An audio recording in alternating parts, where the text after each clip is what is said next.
అంటే ముఖ్యంగా ఈ రోజు భేటీలో తెలంగాణ ఏపీ రాష్ట్రాల్లో ఇలా ఏ ప్రతిపాదనలు ముందుంచాయి? అదే అంటే మొత్తం 14 అంశాల ఎజెండా. 14 అంశాలు 4 అంశాల్లో అంగీకారం కుదిరింది. ఒకటి టెలిమెట్రీ, రెండోది గోదావరి బోర్డు తెలంగాణలో, కృష్ణానది బోర్డు ఆంధ్రప్రదేశ్లో, ఇది ఆల్రెడీ విభజన చట్టంలో ఉంది.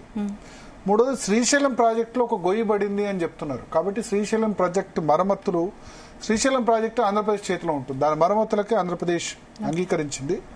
నాలుగోది ఇరు రాష్ట్రాల్లో గోదావరి నది కృష్ణానది మీద ఉన్న పెండింగ్ ప్రాజెక్టులకు సంబంధించి అధికారులు సాంకేతిక నిపుణులతో కమిటీ ఏర్పాటు చేయాలని నిర్ణయించారు. వారం రోజుల్లోనే కమిటీ నియామకం జరుగుద్ది. సో ఇంకోటి సుహృద్భావపూర్వక వాతావరణంలో చర్చలు జరిగాయి. అన్ని సమస్యల్ని చర్చల ద్వారా పరిష్కరించుకోవాలని నిర్ణయం జరిగింది. అంటే ఈ సమావేశంతో రెండు రాష్ట్రాల మధ్య జల వివాదాలకు ఏమైనా ఫుల్ స్టాప్ పడిందా? ఫుల్ స్టాప్ ఆబ్వియస్లీ పడదు, ఒక రోజులో జరిగేది కాదు. బట్ ఒక స్టెప్ అయితే ముందుకు పడ్డది. తర్వాత ఏం జరుగుతుందో చూద్దాం. మనతో పాటు ప్రస్తుతం లైవ్ లో మాజీ కేంద్ర జలవనరుల శాఖ మంత్రి సలహాదారు వెదిరి శ్రీరామ్ గారు, ఆయన మనతో పాటు చర్చలో జాయిన్ అవుతున్నారు. శ్రీరామ్ గారు, జీ తెలుగు కోసం సమయం కేటాయించిన ధన్యవాదాలు సార్. సో ఫస్ట్ ఇవాల్టి మీటింగ్ మీద మీ ఇనీషియల్ రియాక్షన్ ఏమనిపించింది? అంటే నిమ్మల రామానాయుడేమో బనకచెర్ల మీద చర్చ జరిగింది, బనకచెర్ల సహా ఇతర అంశాలు అన్నారు.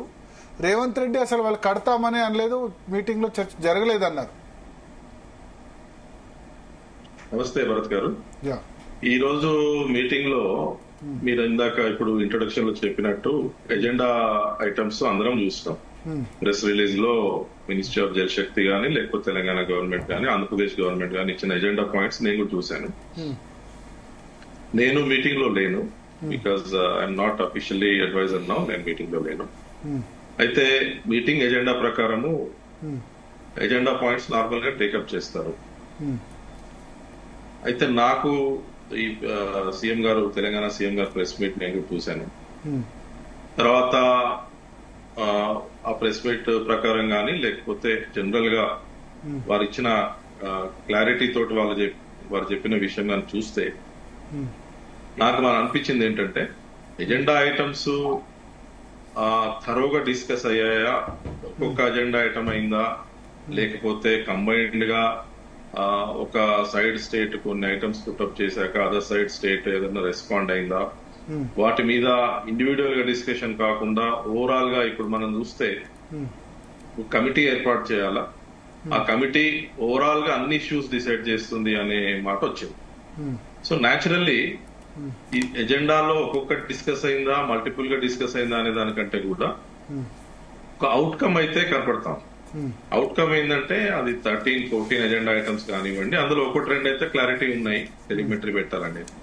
మైనస్ దోస్ 1 or 2 మిగతా వాటికి కమిటీ ఆఫ్ ఎక్స్పర్ట్స్ కానీ, ఇంజనీర్స్ కానీ, ఆఫీసర్స్ కానీ పెడతామన్నారు. టైం లిమిట్ కూడా చెప్పినట్టున్నారు దీనిలో. వారం రోజుల్లోపే కమిటీ వేయాలని నిర్ణయం తీసుకున్నారు. But eventually what will happen is ఒక ప్రెస్ అఫీషియల్ ప్రెస్ నోటో లేకపోతే meeting minutes like some official thing will come out. అంటే జలశక్తి మినిస్ట్రీ నుంచి వచ్చింది, సేమ్ తెలంగాణ చెప్పిన పాయింట్సే. వాళ్ళు ఏం చెప్పారంటే, ఒకటి టెలిమెట్రీకి అంగీకరించారు డివైజెస్ కి రెండు రాష్ట్రాలు, కృష్ణా బేసిన్ లో ఎస్పెషల్లీ. రెండోది, it was also agreed that immediate measures would be taken to address the maintenance issues to safeguard Srisailam dam.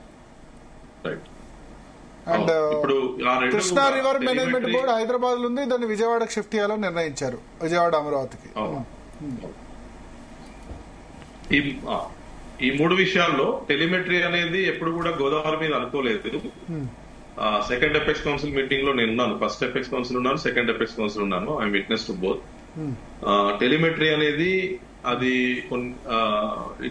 అంటే ఒక సగం జరిగింది, సగం జరగలేదు. ఓన్లీ కృష్ణా బేసిన్ లోనే అనుకున్నాము. కాబట్టి అది ఇప్పుడు పెడతామని డిసిషన్ తీసుకున్నారు. కాబట్టి అది పార్షియల్ నుంచి అది కంప్లీట్ గా ఫుల్ఫిల్ అయిందని అనుకోవచ్చు, provided they implemented. Next KRMB Andhra Pradesh లో పెట్టాలన్నప్పుడు అప్పటి ప్రభుత్వం వైజాగ్ అడిగారు, విశాఖపట్నం. దెన్ విశాఖపట్నం కాదు రాజమండ్రి అన్నారు, ఇప్పుడు అమరావతి అంటున్నారు. So in principle decision second apex council లోనే జరిగింది కేఆర్ఎంబి ఆంధ్రప్రదేశ్ లో పెట్టాలని. అది ఇప్పుడు అమరావతి అన్నారు కాబట్టి అదొక డిసిషన్ అయిపోయినట్టు. ఓకే. థర్డ్ది అది మన ఎన్డీఎస్ఏ రికమెండేషన్స్ ఉన్నాయి.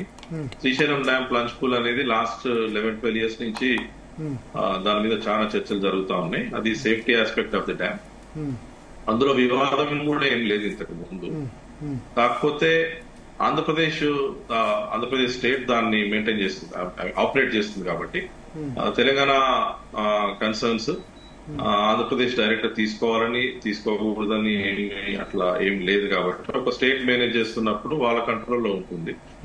సో న్యాచురల్లీ అది ఎన్డీఎస్ఏ రికమెండేషన్స్ తోటి ఇప్పుడు గవర్నమెంట్ ఆఫ్ ఇండియా ఆధ్వర్యంలో ఆ డిస్కషన్ కూడా జరిగింది కాబట్టి it is good for the project. So అటు బనకచర్ల మీద చర్చ జరిగి ఉంటుందో జరిగి ఉండదా?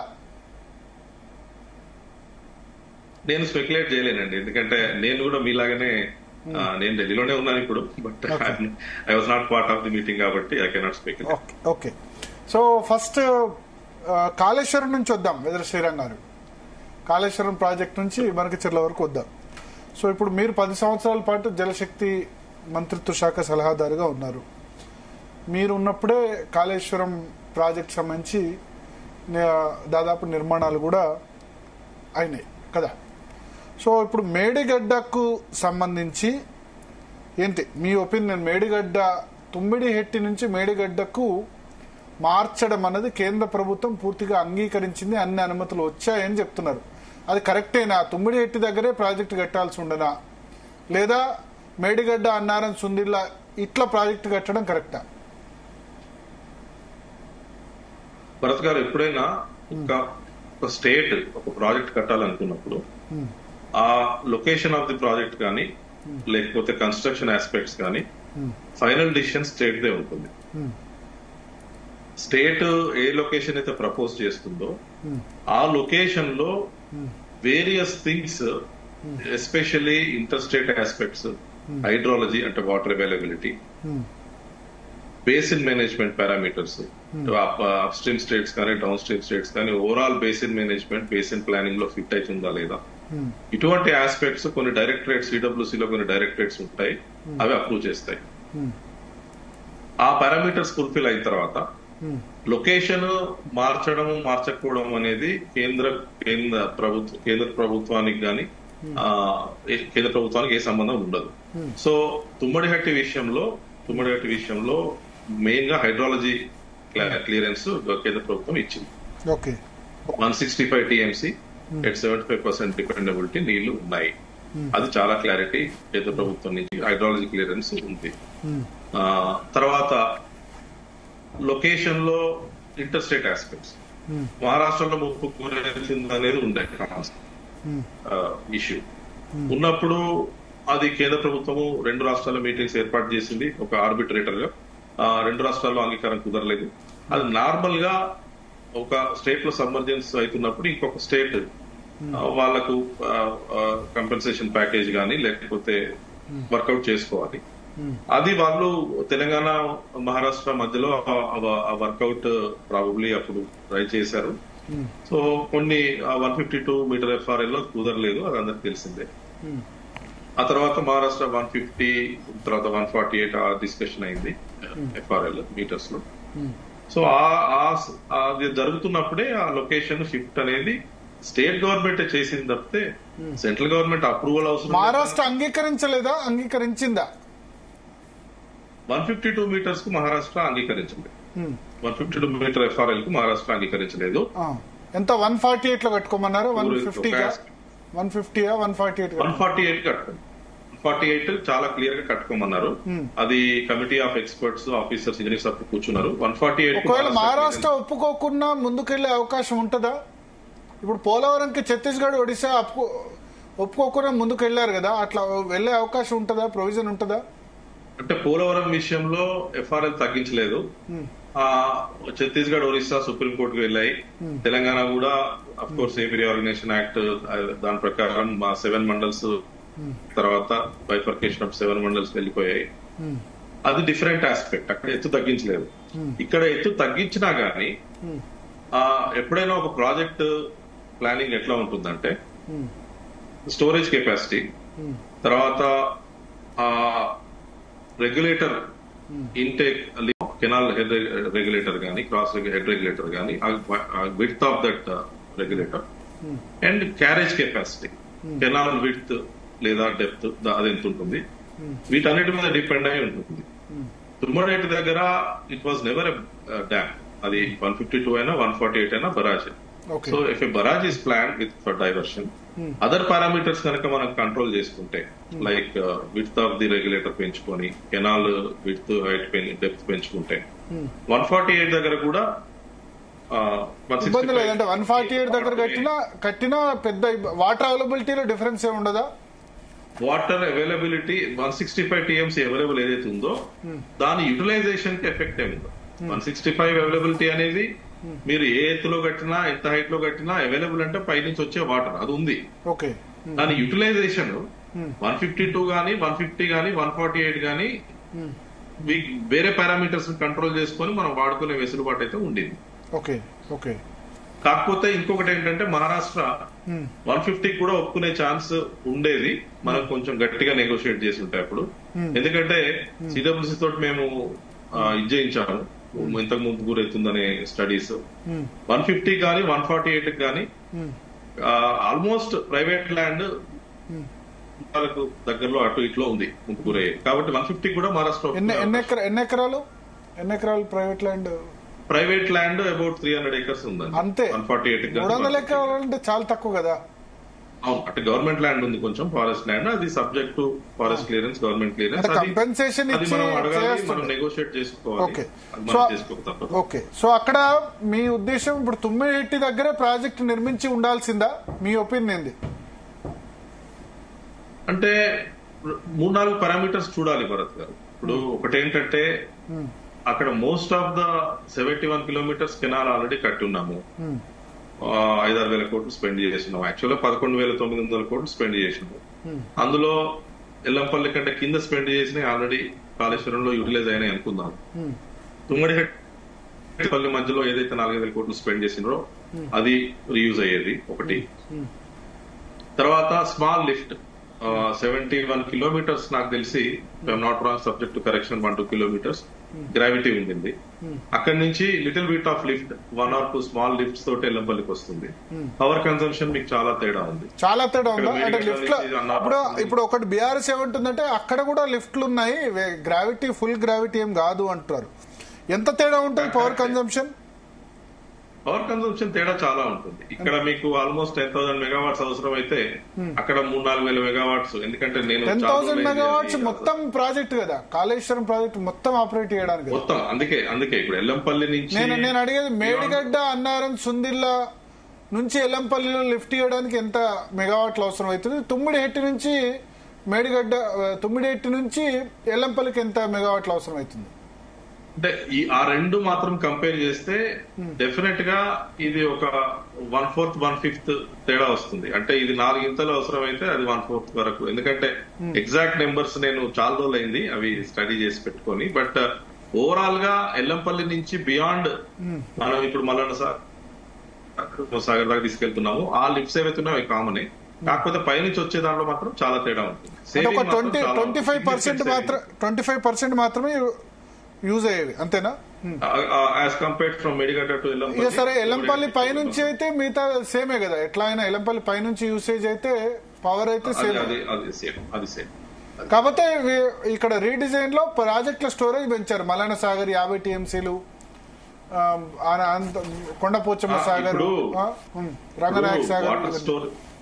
వాటర్ స్టోరేజెస్ అనేటివి తుమ్మడిహట్టి నుంచి మనం కట్టుకున్నా, మేడిగడ్డ, అన్నారం, సుందిల నుంచి కట్టుకున్నా ఫైనల్లీ వాటర్ స్టోరేజ్ కెపాసిటీస్ పెంచుకోమని సిడబ్ల్యూసీ చెప్పింది. అది ఆ ప్రాజెక్ట్ అయినా ఈ ప్రాజెక్ట్ అయినా గానీ మనం ఎక్కడ ఏ లొకేషన్స్ లో స్టోరేజెస్ కట్టుకోవాలా, ఎంత సైజ్ కట్టుకోవాలనేది అది ఇంజనీర్స్ డిజైన్ చేస్తారు. దీనికి చేశారు. తుమ్మడిహట్టి అప్పుడు దానికి కూడా మనం చేసుకోవాల్సిందే.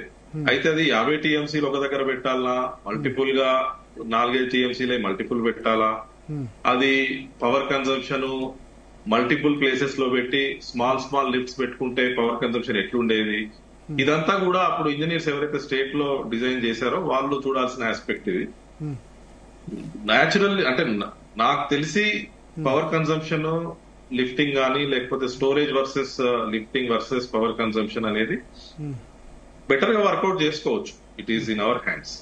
It all depends upon me storage locations. So Medigadda Annaram Sundilla అనేది పూర్తిగా రాష్ట్ర ప్రభుత్వ డిసిజన్. సో మీరు అప్పుడు చాలాసార్లు హరీష్ రావును కలిశారు, కేసీఆర్ కూడా బహుశా కలిసి ఉంటారు. ఉమాభారతి అప్పుడు కొన్ని రోజులు జలశక్తి మినిస్టర్ గా ఉండే, నితిన్ గడ్కరీ ఉన్నప్పుడు మీరు దాన్ని ఆపోజ్ చేయలేదా మేడిగడ్డ అన్నారం సుందిల్లా?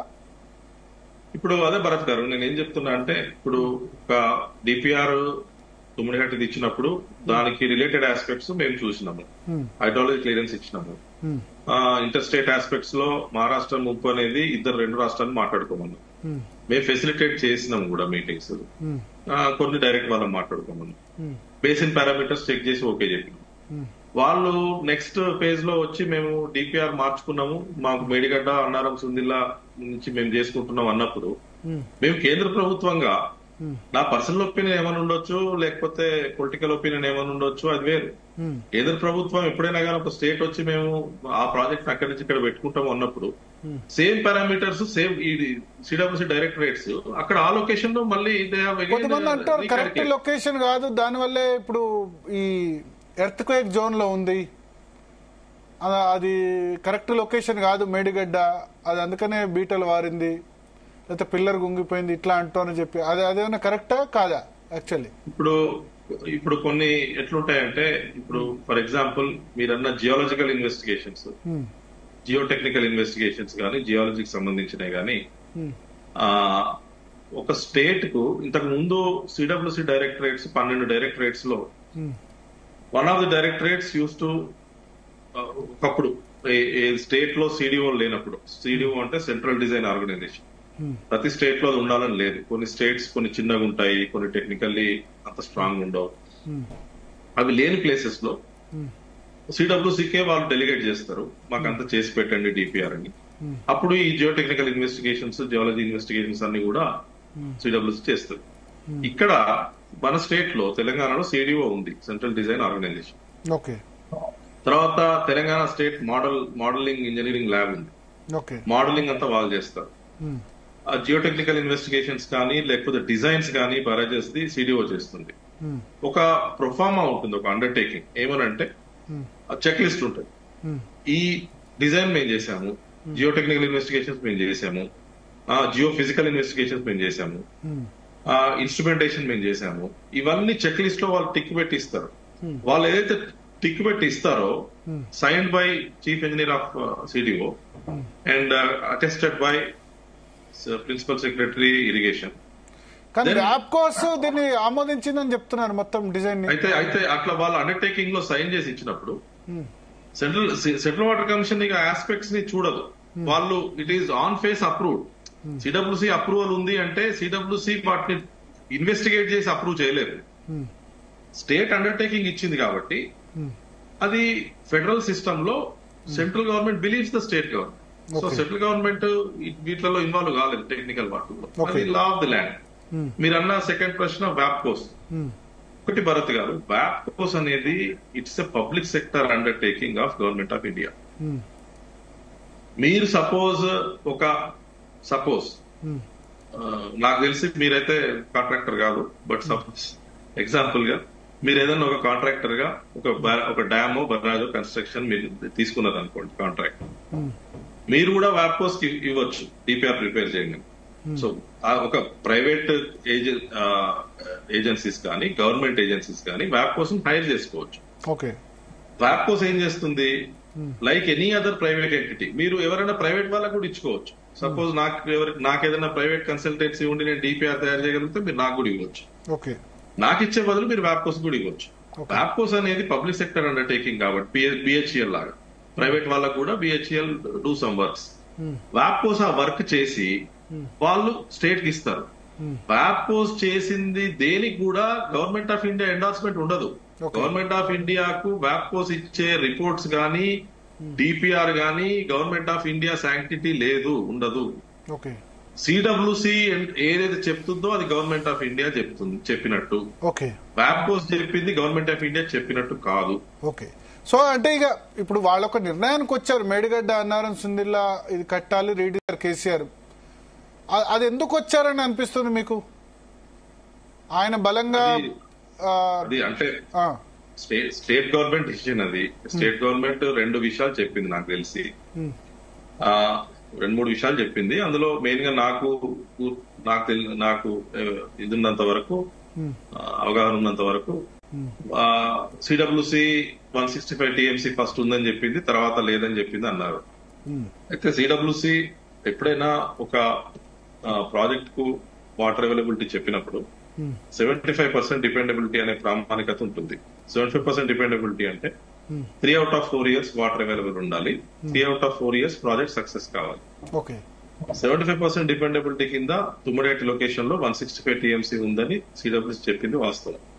అయితే వాళ్ళు అందులో ఏం రాసిందంటే ఒక 63 టీఎంసీ పై రాష్ట్రాలు, పేరు చెప్పలేదు, మహారాష్ట్ర అనే పేరు చెప్పలేదు, పై రాష్ట్రాలు సర్ప్లస్ వాటర్ అనుకోని వాళ్ళు వాడుకునే అవకాశాలు ఉన్నాయి. ఎందుకంటే మేము వ్యాప్కోస్ ఇచ్చిన రిపోర్ట్స్ కూడా చూసాము. ఇప్పుడు వ్యాప్కోస్ ఎట్లయితే మన స్టేట్ కూడా డిపిఆర్స్ చేస్తుందో, మహారాష్ట్ర కూడా కొన్ని డిపిఆర్స్ తయారు చేసి సిడబ్ల్యూసీకి పంపించింది. వీళ్ళు సిడబ్ల్యూసీ ఇంటర్ స్టేట్ డైరెక్టరేట్ ఉందని చెప్పాను కదా నేను. ఇంటర్ స్టేట్ డైరెక్టరేట్ ఏం చేస్తుందంటే ఈ ప్లేస్ లో మహారాష్ట్ర ఏమన్నా ప్రాజెక్ట్స్ అప్లై చేసిందా, వాళ్ళు ఏదన్నా ఇక్కడ వాటర్ వాడేటందుకు చూస్తున్నారా అనేది చూసి వీళ్ళు అన్నది ఏంటంటే ఒక 63 టీఎంసీ వాళ్ళకి ఎలకేషన్ లేదు మహారాష్ట్రకు, వాళ్ళు సర్ప్లస్ వాటర్ ని యూజ్ చేసుకునే ఛాన్స్ కనపడతా ఉంది వ్యాప్కోస్ ఇచ్చిన రిపోర్ట్ ప్రకారము. మీరు ఈ ప్రాజెక్ట్ టేకప్ చేయబోతున్నారు కాబట్టి కేర్ఫుల్ గా ఉండండి. అంటే like cautioning A state that some other state might do something. ఈ 165 టీఎంసీ మీదే, తెలంగాణదే. అందులో 63 టీఎంసీ వాళ్ళే అనుకోని వాళ్ళు వాడుకునే పరిస్థితి రావచ్చు. మీరు దాన్ని ఇది చేసుకోండి, అంటే వర్కౌట్ చేసుకోండి అన్నప్పుడు అది 165 టీఎంసీ లో ఈ 63 తీసేసి సిడబ్ల్యూసీ లేవన్నది అనేది కరెక్ట్ కాదు.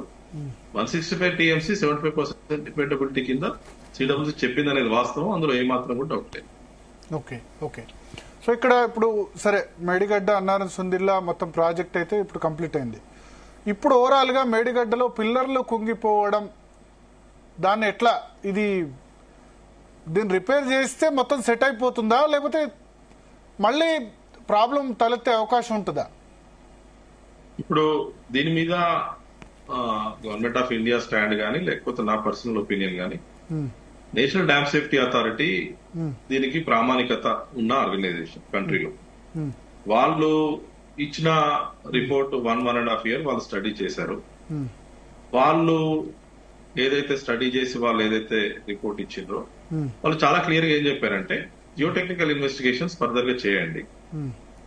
ఏదైతే మీరు ఇంతకు ముందు కొన్ని చేసి ఉన్నారు, ఇంకొన్ని చేయాల్సింది ఉంటే చేయలేదు, ఇప్పటికైనా అవి చేసి రిపోర్ట్స్ ఇస్తే అక్కడ ఉన్న జియోలాజికల్ ఇన్ఫర్మేషన్, జియో టెక్నికల్ గానీ జియో ఫిజికల్ గానీ ఇన్స్ట్రుమెంటేషన్ డేటా గానీ ఇస్తే అవి స్టడీ చేసి మేము we will tell you whether that barrage will stand or further repairs are needed, renovation is needed, whether if needed or not.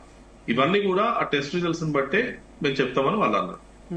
So నా opinion ఏంటంటే state government ఆ test చేసి ఎంత త్వరగా వీలైతే అంత త్వరగా టెస్ట్ రిజల్ట్స్ కనుక ఇస్తే అప్పుడు ఎన్డీఎస్ఏ వాటిని చూసి సమాధానం చెప్తుంది. సమాధానం ఎన్డీఎస్ఏ చెప్పాలి, నేను కాదు. ఎన్డీఎస్ఏ అది ఇంతకా దాదాపు 15 నెలల పాటు అది చేసి మళ్ళీ టెస్ట్ చేయాలని రిపోర్ట్ ఇవ్వడం 15 మొత్తం పరిశీలించే 15 ఎన్డీఎస్ఏ ఫస్ట్ ఇంటర్వ్యూ రిపోర్ట్ ఎలకని పట్టింది అని అంటున్నారు బీఆర్ఎస్ వాళ్ళు. అయితే లేదు, నేను చెప్తాను భరత్ గారు. ఫస్ట్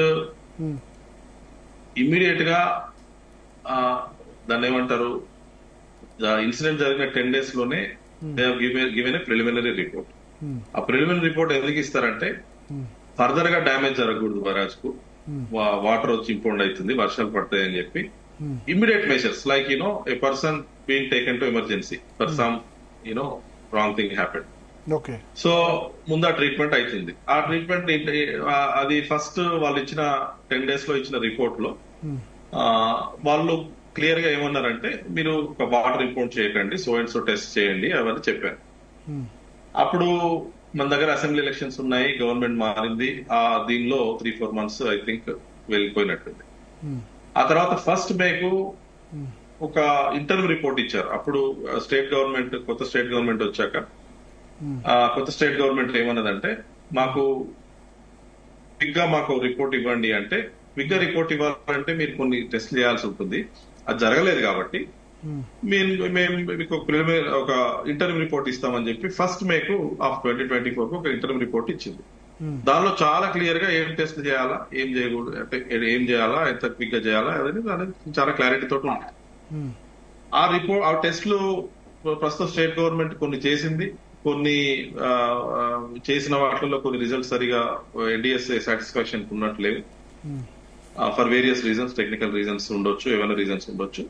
ఫర్దర్ గా దాని క్లారిఫికేషన్ కు ఎన్డీఎస్ఏ మళ్ళీ మాకు ఇవి అడిగాము, మీరు ఇవి చేశారు, ఇవి చేయలేదు, ఇవి చేసిన వాటిలో ఇది క్లారిటీ లేదు అని వాళ్ళు మళ్ళీ చెప్పారు. So it's a process. So ఆ ప్రాసెస్ దానిలో ఇప్పుడు ఎందుకు అడుగుతారంటే, తెలంగాణలో ఇప్పుడు 24%, 26% లోటు వర్షపాతం ఉంది ఇవాళకి.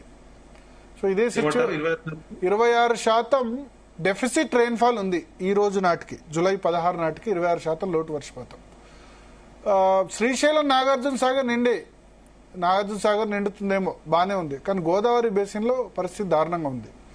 ఇప్పుడు మేడిగడ్డ నుంచి మరి ఇప్పటికైనా లిఫ్ట్ చేయొచ్చు అంటారు, కన్నెపల్లి పంప్ హౌస్ నుంచి లిఫ్ట్ చేయొచ్చు, ఇది ఇట్లా ఉన్నా సరే లిఫ్టింగ్ కి ప్రాబ్లం లేదంటారు. సో రాష్ట్ర ప్రభుత్వం ఇప్పుడు లిఫ్ట్ చేయాలా వద్దా ఇప్పుడున్న పరిస్థితులు?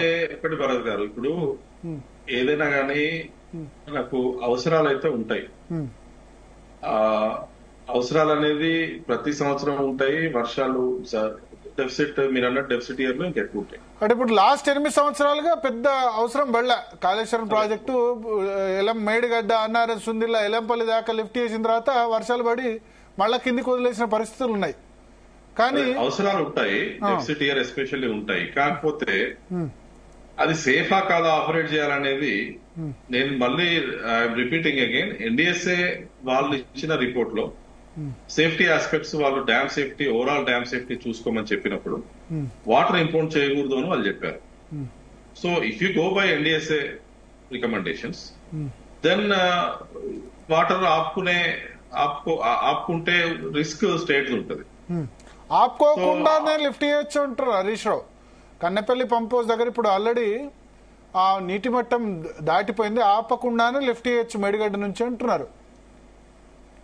అది ఇప్పుడు ఒకరు అంటారు, దాన్ని engineers have to look in to that aspect and give that. ఒకవేళ సరే మేడిగడ్డ వదిలేస్తే అన్నారం నుంచి లిఫ్ట్ చేయొచ్చా, అన్నారం సుందేల నుంచి లిఫ్ట్ చేయొచ్చా? ఒకవేళ అక్కడే ఉన్న వాటర్ హరీష్ రావు గారు చెప్పింది కానీ లేకపోతే ఎవరైనా కానీ, basically it has to be studied by engineers. And engineers వాళ్ళు టెక్నికల్ గా ఏది కరెక్ట్ అనిపిస్తే వాళ్ళు రెస్పాండ్ కావచ్చు.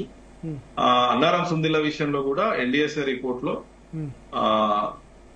వాటర్ ఇంపోర్ట్ చేయకూడదు అనేది ఉంది. అంటే దే సెడ్, వాళ్ళు అన్నది ఏంటంటే, పైపింగ్ ఏదైతే బాయిలింగ్ పైపింగ్ మేము ఏదైతే మేడిగడ్డలో చూసామో, అన్నారంలో కూడా కొంచెం కనిపించింది, సుందిల్లలో వేరే ఇష్యూస్ ఉన్నాయి. బట్ ఓవరాల్ గా ఆ 3 బరాజెస్ కూడా సేమ్ పారామీటర్స్ మీద డిజైన్ చేశారు కాబట్టి, జియోటెక్నికల్ ఇన్వెస్టిగేషన్స్ కానీ whatever. So it is better that same test మేడిగడ్డలో జరిగినాయి కూడా సుందిల్ అన్నారంలో జరిగితే ఇట్ ఈస్ మోర్ సేఫర్ అనే ఒక ఎన్డీఎస్ఏ ఇచ్చిన రిపోర్ట్ అయితే వస్తుంది. ఓకే. సో ఇప్పుడు మేడిగడ్డ, ఇప్పుడు ఎన్డీఎస్ఏ ఆ టెస్ట్ చేస్తే తప్ప చెప్పలేదా మేడిగడ్డ సేఫా కాదా అన్నది? అంతే. ప్రైమరీ రీజన్ ఏంటి? ప్రైమరీ రీజన్ కాంట్రాక్ట్ సంస్థ నిర్లక్ష్యం అనిపిస్తుందా, ఇంజనీర్ల నిర్లక్ష్యమా? లేకపోతే కొద్దిమంది అంటారు ప్రతి ప్రాజెక్టు కూడా ఇటువంటి రావడం కామన్ అని కూడా చెప్తున్నారు. ఏదైనా సిస్టమిక్ ఇష్యూ అండి. సిస్టమ్ లో అందరూ ఉంటారు. సిస్టమ్ లో డిపార్ట్మెంట్ ఇంజనీర్స్ ఉంటారు, కాంట్రాక్టర్స్ ఉంటారు, అందులో గివ్ అండ్ టేక్ ఉంటుంది. సో అది there are various agencies that are investigating. Vigilance investigation జరిగింది, జ్యుడిషియల్ జరిగింది. ఎన్డీఎస్ఏ ప్యూర్లీ నేను ఇన్వాల్వ్ అయింది, అంటే నేను అడ్వైజర్ గా ఉన్నప్పుడు ఎన్డీఎస్ఏ రిపోర్ట్ లో అంటే ఇన్వెస్టిగేషన్స్ నేను చూశాను ప్రత్యక్షంగా, ఇప్పుడు పరోక్షంగా చూస్తున్నాను. నాకు అవగాహన ఉన్నంత వరకు ఎన్డీఎస్ఏ టెక్నికల్ ఇన్వెస్టిగేషన్స్ చేసిన దానిలో నాకు అవగాహన తోటి నేను మాట్లాడుతున్నాను.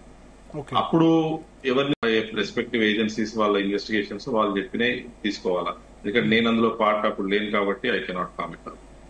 But system involves all stake holders. Okay okay. So ఇప్పుడు కామన్ సెన్స్ తో నేను చెప్పేది ఓవరాల్ గా సరే, ఇప్పుడు 94,000 కోట్ల రూపాయలు కాళేశ్వరం ప్రాజెక్టు ఖర్చు అయినాయి.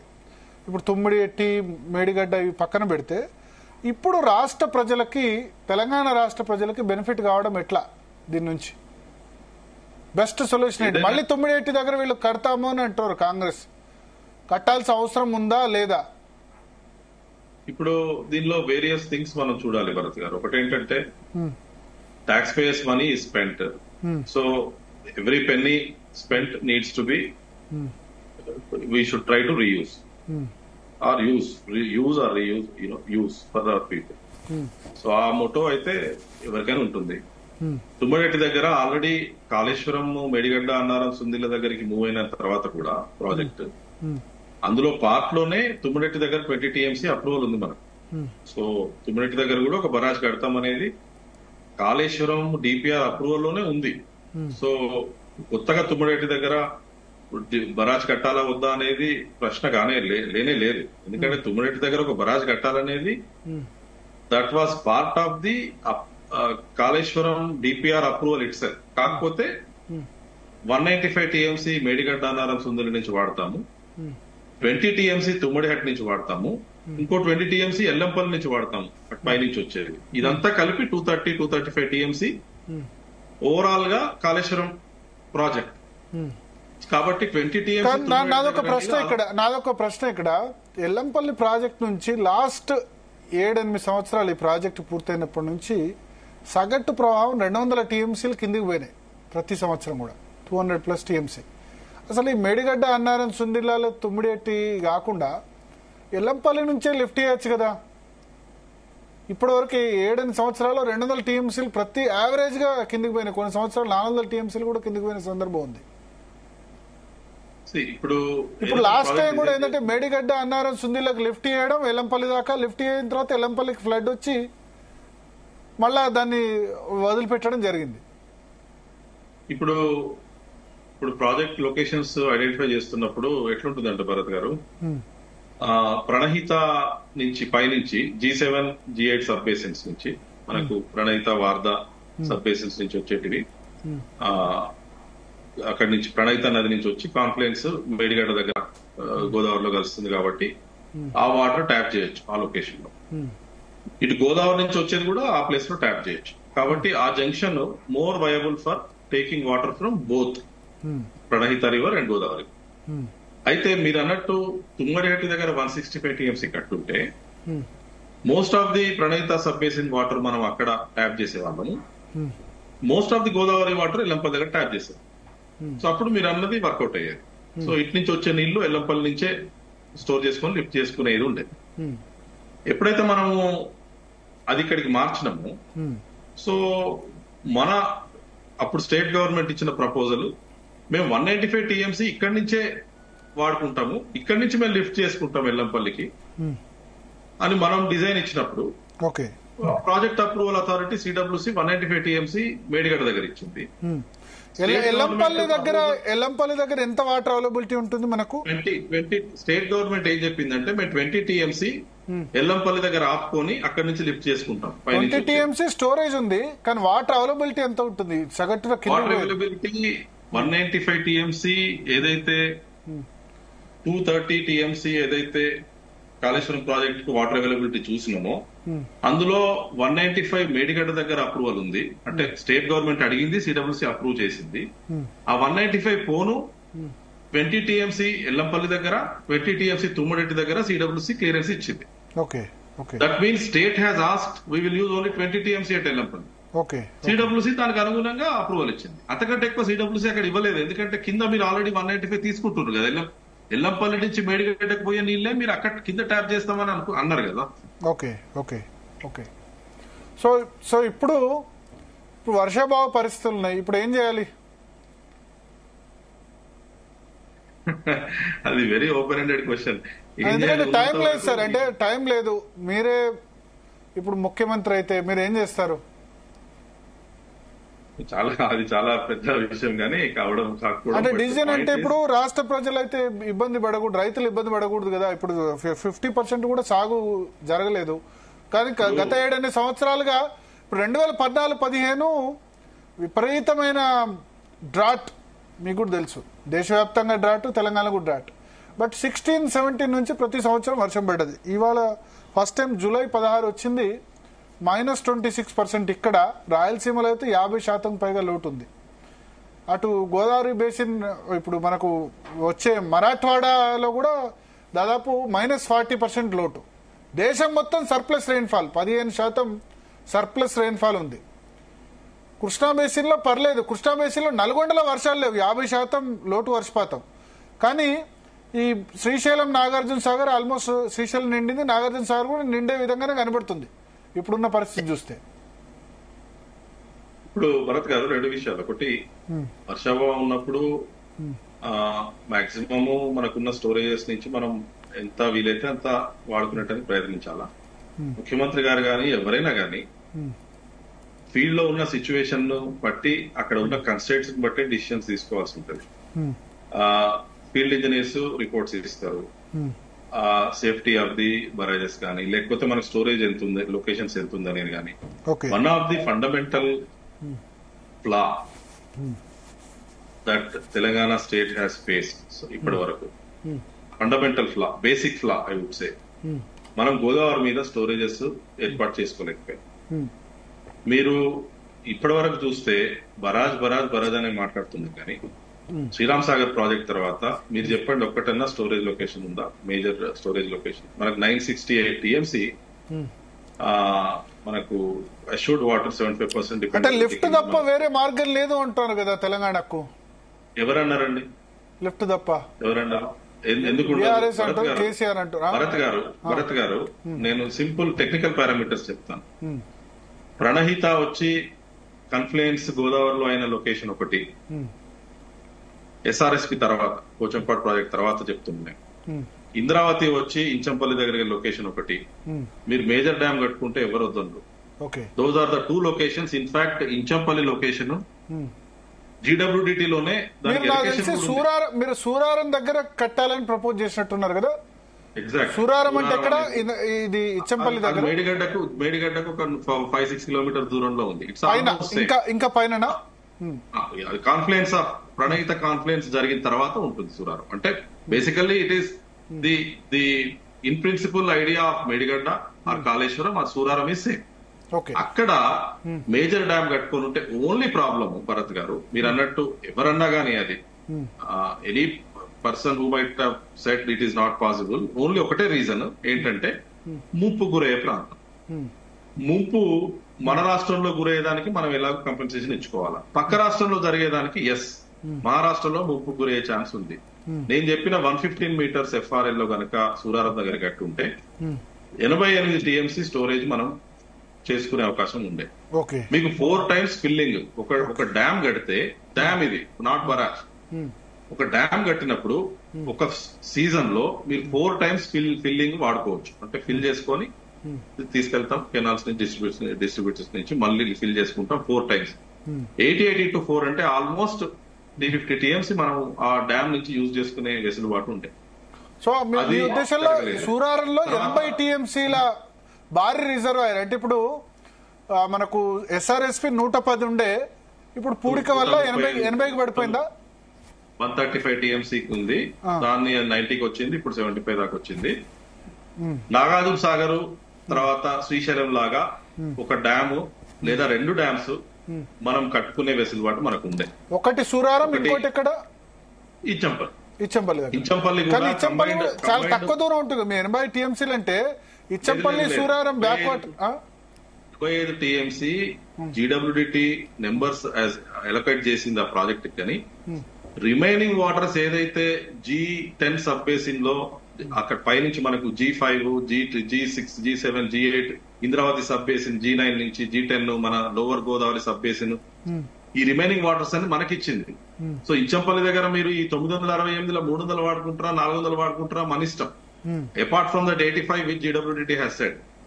Only problem was combined Andhra Pradesh లో అప్పుడు ఛత్తీస్గఢ్ లేదు, మధ్యప్రదేశ్ ఉండే. మధ్యప్రదేశ్ లో ముంపు గురైద్దని ఒక దీని మీద అప్పుడు కంబైన్డ్ ఆంధ్రప్రదేశ్ లో మన వాళ్ళే అమ్మో వాళ్ళకి ముంపు గురైతుంది అని మనకు అన్యాయం జరిగింది అప్పుడు యునైటెడ్ ఆంధ్రప్రదేశ్ లో. తర్వాత తెలంగాణ ఫామ్ అయినాక మనకు ఈ వేరియస్ ప్రాజెక్ట్స్ కు మనం వాటర్ ప్లాన్ చేసుకునేసరికి ఇంచపల్లి దగ్గర అంత వాటర్ యూజ్ చేసుకునే అంత వెసులుబాటు మనకు లేకుండా పోయింది ఒకటి.